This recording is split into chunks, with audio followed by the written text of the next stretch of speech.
So we're going to talk about a little bit about CRT and what's happening in our schools, no matter what the left is now saying. They're saying this is not even being taught in schools. Not even being taught in schools. Really? Really? Oh, I have my answer to that on tomorrow's broadcast. But today, I have to comment on the testimony of our Joint Chiefs. Testimony on CRT. Question whether critical race theory is now being taught to our military.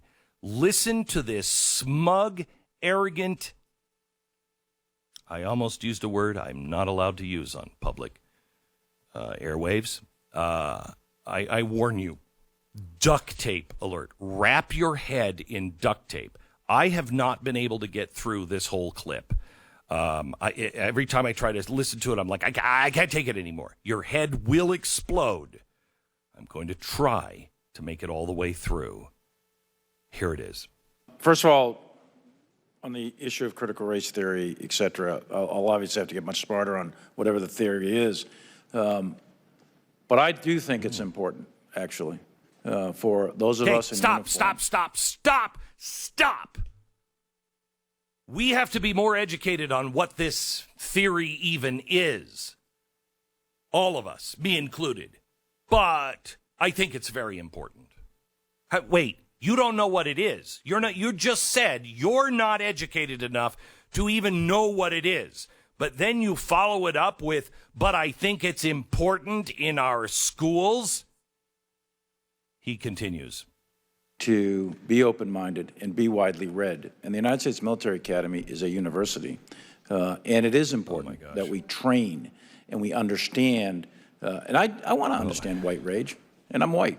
And I want to understand it. And I personally find it offensive that we are accusing the United States military, our general officers, our commissioned, non-commissioned officers, of being, quote, woke or something else because we're studying some theories that are out there. That was started at Harvard Law School years ago, and it proposed that there were laws in the United States, antebellum laws prior to the Civil War, that led to a power differential with African Americans that were 3/4 of a human being when this country was formed. And then we had a Civil War and Emancipation Proclamation. Oh my gosh, I can't take it. Stop.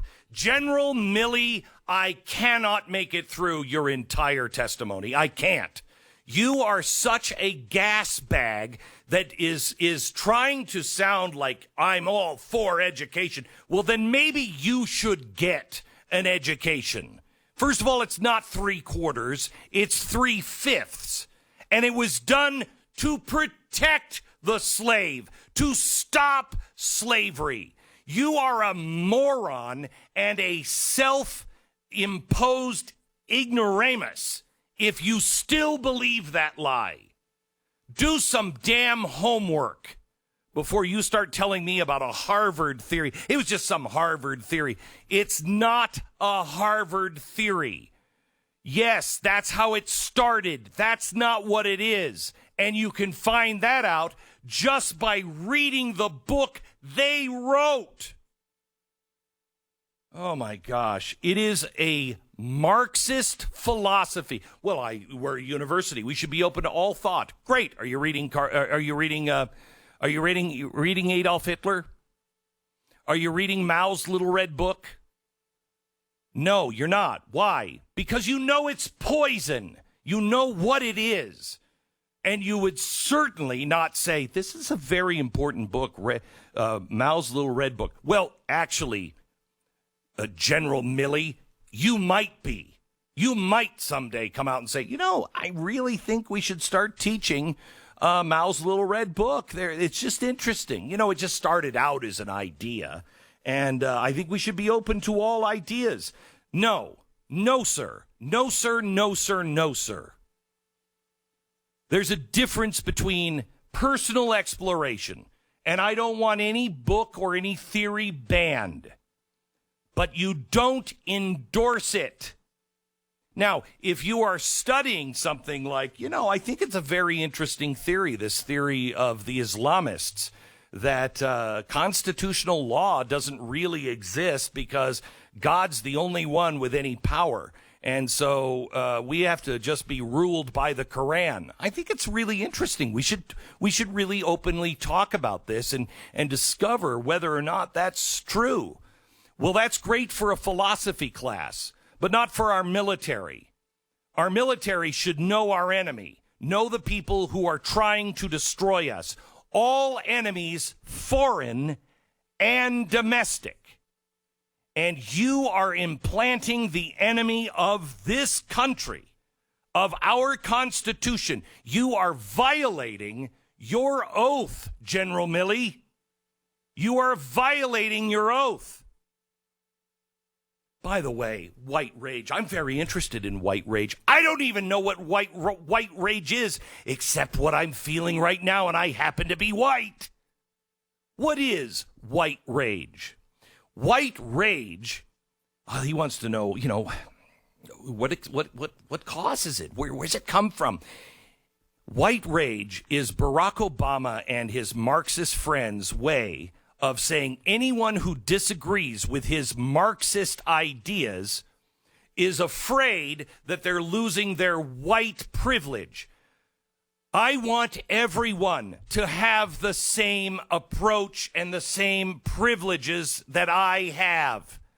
I want to see everyone as exactly the same, not in their abilities and not in their outcome, but they should have the right to pursue their own dreams, work the way they want to work, build the business that they want to build, educate themselves. See, this is the problem.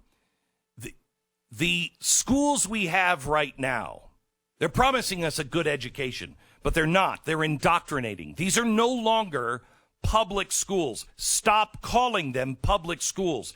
These are now government schools. Exactly the same kind of schools that they have in China and everywhere else. They are not teaching our children the things they need to survive.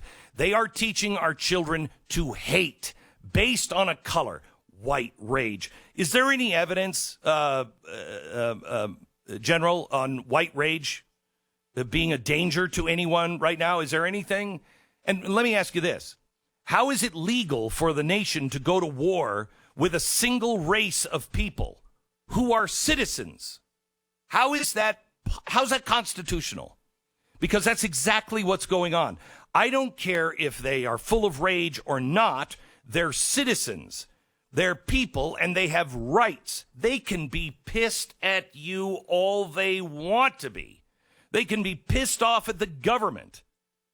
If being pissed off as a white person is a crime, well, then it's time to round up the MSNBC and CNN audiences and all those that support Antifa. It's high time that you start rounding up all the leaders of BLM that are white, most of which are.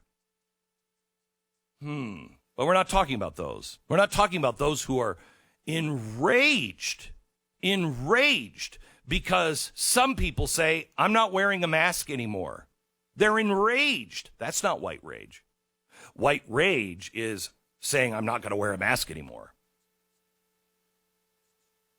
This is a political ideology. What they're teaching is a political ideology. And we don't ban political ideologies. We do as a society say, this is unhealthy. This is really bad. This is pitting people against each other. It is making enemies and drawing the lines clearly around race. That is un-American, and it is against the Constitution of the United States of America, which you, sir, are supposed to protect and defend. But this is a battle against white supremacy. See, that one we are fighting. We're not fighting the all white people are bad and are the problem. We're not fighting that ideology. We're fighting the ideology that says, wait a minute, hang on. No, I don't think that's right. And even if you are Richard Spencer, who I despise, who, by the way, is also a Marxist, not a constitutionalist.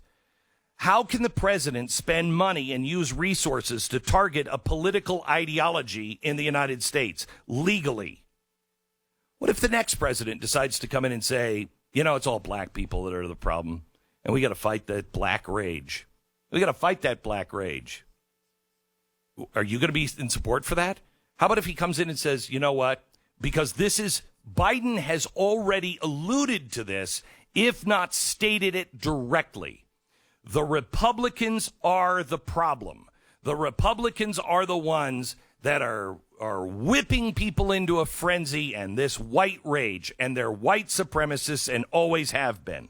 How about we get a president who says, you know, the Democrats are the real problem and we got to root them all out. We got to get them out of our schools. We got to get them out of our military. We got to get them out of Congress. We got to get them out. All Democrats are bad. For as much as I would enjoy as a spectator seeing that happen, just because of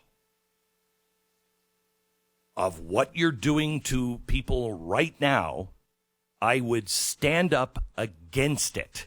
I would stand up against it because it wouldn't be right. You don't categorize a group of people by color, by political ideology. How about if the president said we're going to set up, we're going to root them out of our military. We're going to set up a hotline to report them for investigation. We're going to make sure all of our children are indoctrinated against Democrats and their evil hatred. We're going to make sure. In fact, we got a hotline. I want you to turn in family members that you think might be on the road of white hatred and white anger. Oh my gosh.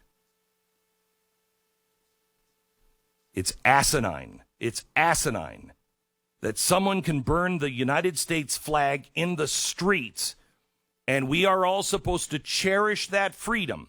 But if you burn a rainbow flag, you'll be on the FBI watch list and the no-fly list in no time. It's asinine. And it's not about hypocrisy, because they're not being hypocritical. Oh, you can't burn the American flag, you can't burn the rainbow flag, but you can burn the American flag. No, they've meant it from the beginning. America is a disease, and all those that believe in America, celebrate the 4th of July, fly the flag, they're part of the problem. That's my use of the First Amendment today. And I think that's probably a better use of the First Amendment, but you can be foolish, reckless. You can either be ignorant or a liar, like General Mark Milley, and say the things that he said yesterday. And I support his right to say it. He has a right to say it, just as much as I have a right to say you are failing your oath to protect and defend the Constitution.